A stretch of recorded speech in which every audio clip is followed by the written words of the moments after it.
이렇게 아뢰었다. 주님, 주님께 빕니다.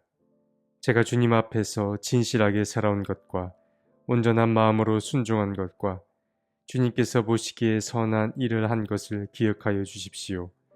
이렇게 기도하고 나서 히스기야는 한참 동안 흐느껴 울었다.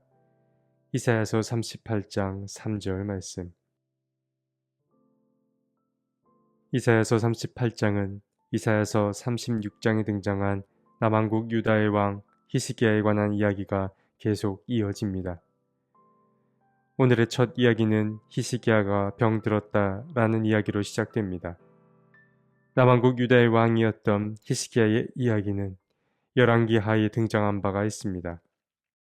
그리고 그가 병들었던 이야기도 열왕기하 20장에 등장했었습니다. 이 이야기가 오늘 이사야의 서술 방식으로 다시 한번 등장하게 되는 것입니다. 히스기야는 병들어 거의 죽게 되었습니다. 그때 예언자 이사야가 나타나 당신은 다시 회복되지 못할 거라고 예언합니다.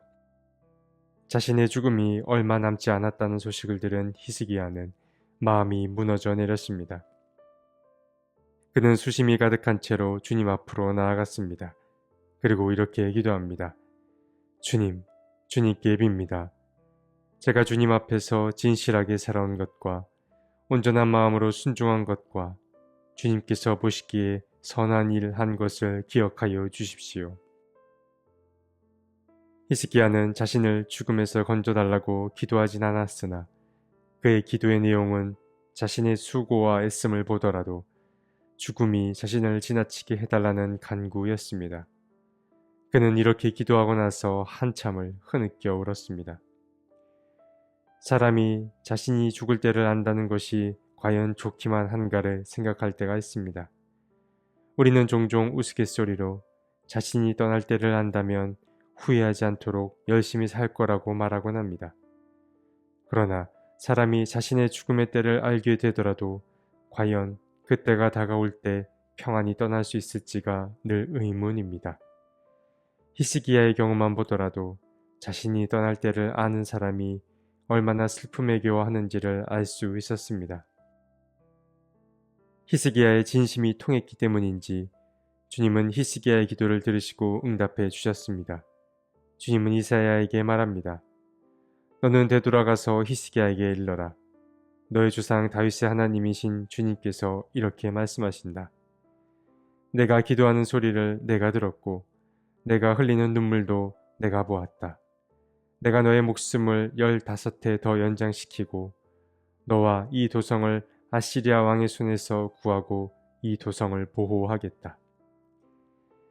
주님께서는 히스기야의 기도를 들으시고 목숨을 15년 더 연장해 주셨습니다. 그리고 이어서 한마디 말씀을 더 하시는데 우리는 주님의 이러한 응답을 보고 한 가지 사실을 유추할 수 있습니다. 주님께서는 히스기야의 목숨을 15년 더 연장시켜 주시며 예루살렘을 아시리아의 왕의 손에서 구해 이 도성을 보호하겠다고 말씀하셨습니다. 그러니까 히스기야가 죽을 병에 걸린 사건은 단지 개인 질병의 문제가 아니라 이스라엘이 처한 상황을 상징적으로 보여준다고 볼 수 있습니다.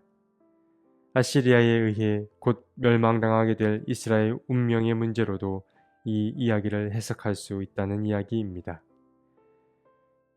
이어서 9에서 20절 말씀에는 병에서 회복된 히스기야의 기도가 등장합니다. 이것은 기도이자 한편의 시라고도 볼 수 있습니다. 이 기도의 내용은 열왕기나 역대기에 등장하지 않고 오직 이사야에서만 등장합니다. 먼저 9에서 19절에는 그의 고통이 얼마나 컸는지가 드러납니다. 그는 중년의 나이에 죽게 될 거라는 소식을 들었습니다. 그래서 그는 아쉬운 마음에 남은 여생을 빼앗긴다라는 생각이 든다고 말하기까지 했습니다. 당시 사람들은 이른 나이에 죽는다는 것을 벌 혹은 죄와 연결지어 생각했습니다. 그래서 오래 사는 사람은 자연스레 하나님의 마음에 든 사람으로 여겨졌습니다. 그래서 히스기야는 더 억울했는지도 모릅니다.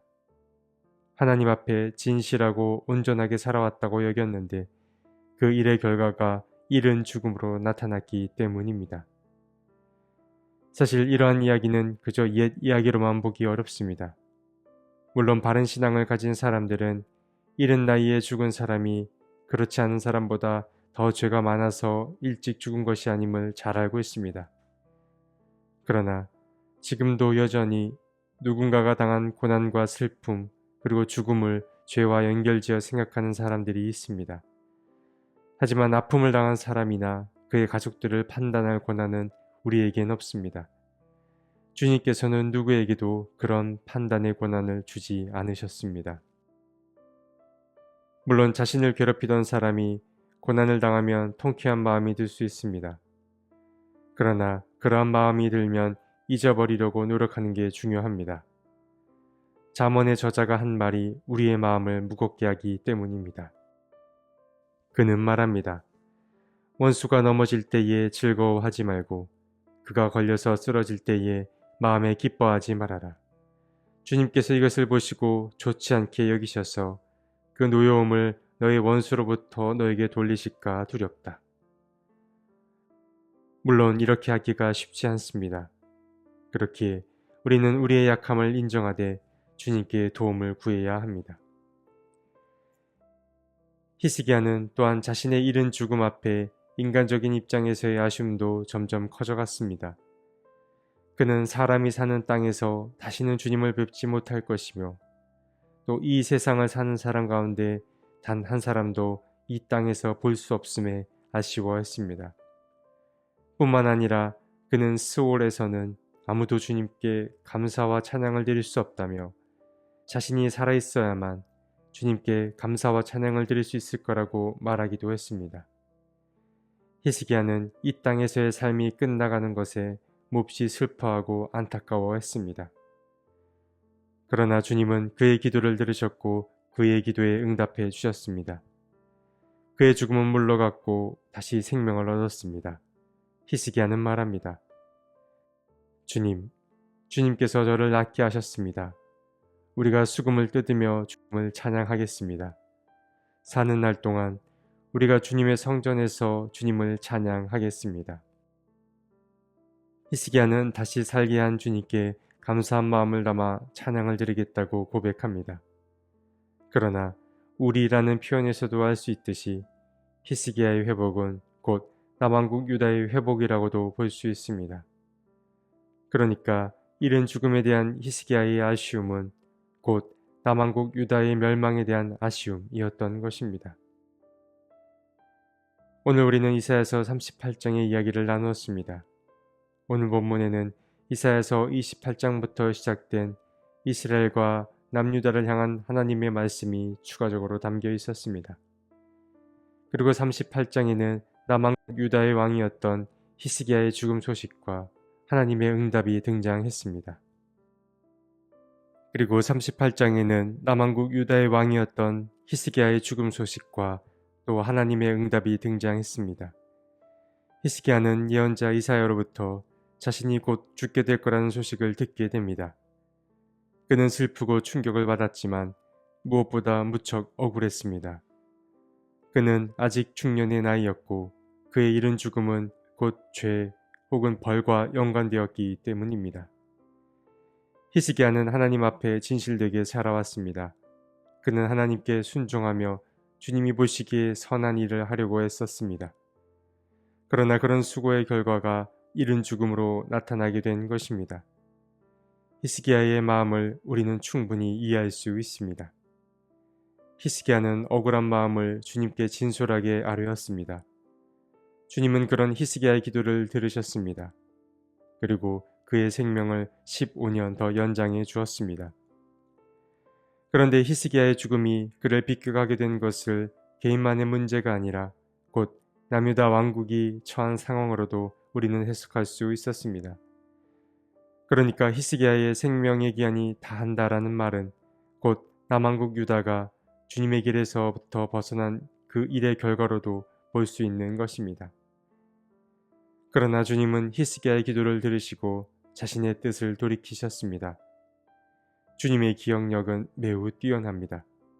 주님은 평소 우리가 한 선한 행위들을 잊지 않고 다 기억하고 계십니다.